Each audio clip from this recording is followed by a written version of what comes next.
ABCD মানে জানেন? আজকে সেই মানেটাই জানতে এসেছি এখানে। আমার সামনে কৃষ্ণ সাজছেন মেয়ে।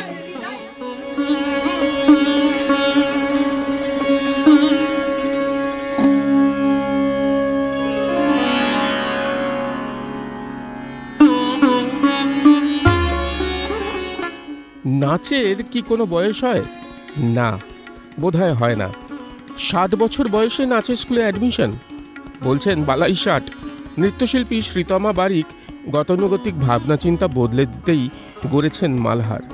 বাতের ব্যথা কাবু করে নাকি যে বয়সে, সে বয়সে স্টেজ কাঁপাচ্ছেন এরা। মালহারের 8 থেকে 80 সব বয়সী ছাত্রছাত্রীরা।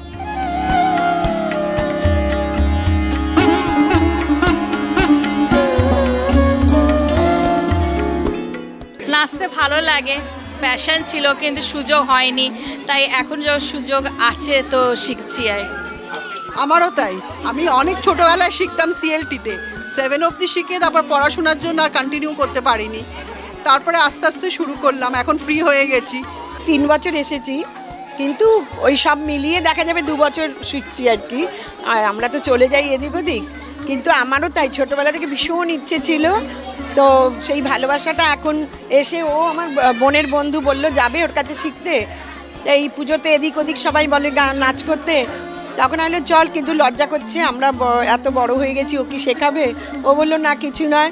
খুব লজ্জা লাগছিল, কিন্তু এত ফ্রেন্ডলি, এত ভালো, আর এত রেসপেক্ট করে এবং আমাদের করে না, ভীষণ ভালোভাবে শেখায়। জীবনে মানে এখন এসে না গ্রামারটা শিখছি আর কি। গানে নাচের যেও গ্রামার হয়, ফর্মুলা হয়, জীবনে জানতাম।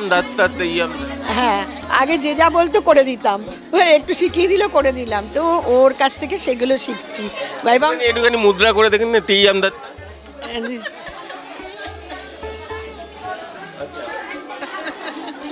মানে এত রিচ আমাদের এই ব্যাপারটা কোনোদিনও জানতাম না, এখন মানে শিখছি, ভালো লাগছে, আরও ইমপ্রুভ করার চেষ্টা করছি।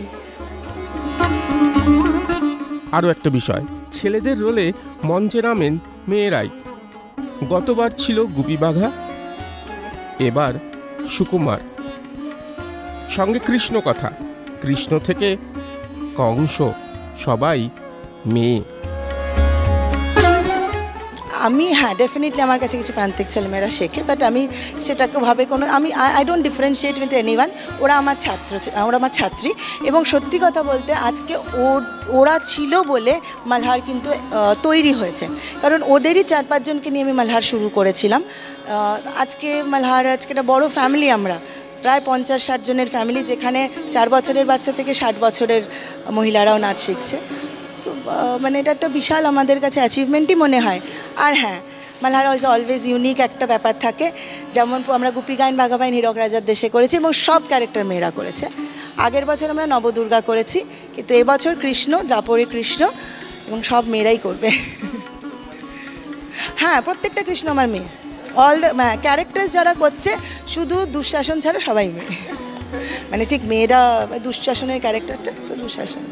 ভারতীয় সংস্কৃতি, প্রাচীন সংস্কৃতি, নৃত্য, সেটি যে একটা শুধু নৃত্যটা আমরা হয়তো ইদানিং ভাবি ড্যান্স, নাচ কথাটা, কিন্তু এটা পিছনে যে তার তাত্ত্বিক, তার যে গুরুত্ব, সেটা অপরিসীম। কারণ এই নৃত্য দিয়েই ভগবান তিনি জগৎকে ভুলিয়ে রেখেছেন, এবং স্বয়ং বিষ্ণু তিনি নৃত্যের রাজা। তিনি এত বড় নৃত্যশিল্পী ছিলেন যে সেই নৃত্যের মাধ্যমে অসুরা পর্যন্ত সেখানে তার মোহিত হয়ে গিয়েছিল। সেই ঘটনা আমরা সবাই জানি। সেই যে যখন অমৃত ভাণ্ড নিয়ে, অমৃত কুম্ভ নিয়ে দেব আর অসুরের মধ্যে যুদ্ধ চলেছে, তখন ভগবান তিনি এই নৃত্যের মাধ্যম দিয়ে তিনি এই সমস্যার সমাধান করছেন। সেই অসুরা পর্যন্ত নৃত্যতে তারা মোহিত হয়ে গিয়ে সমস্ত ভুলে যাচ্ছে।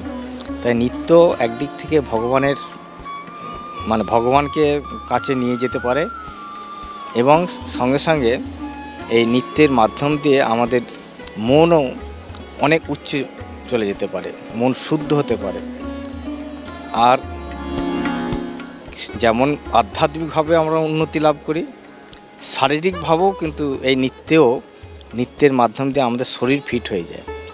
শরীর ফিটনেসের জন্য প্রতিদিন যদি আমরা 5 মিনিটও নৃত্য করি তাহলে তোমার শরীর সুস্থ হয়ে যায়। সুস্থ শরীর না হলে সুস্থ মন হয় না, আর সুস্থ মন না হলে কোনো কিছু কাজ হবে না। সেই জন্য সুস্থ রাখার জন্যে শারীরিকভাবেও বটে, মানসিকভাবেও বটে এই নৃত্য একটা খুব আমাদের নিত্য প্রয়োজনীয়, নিত্য প্রয়োজনীয়। মনে আছে ABCD বলে একটা ফিল্ম এসেছিল, এনিবডি ক্যান ডান্স, মানে সবাই নাচতে পারে। আর এখানে এই অনুষ্ঠানে এসে সেটা আরও একবার মনে পড়ছে। শহীদের সঙ্গে প্রীতম দে, ক্যালকাটা নিউজ।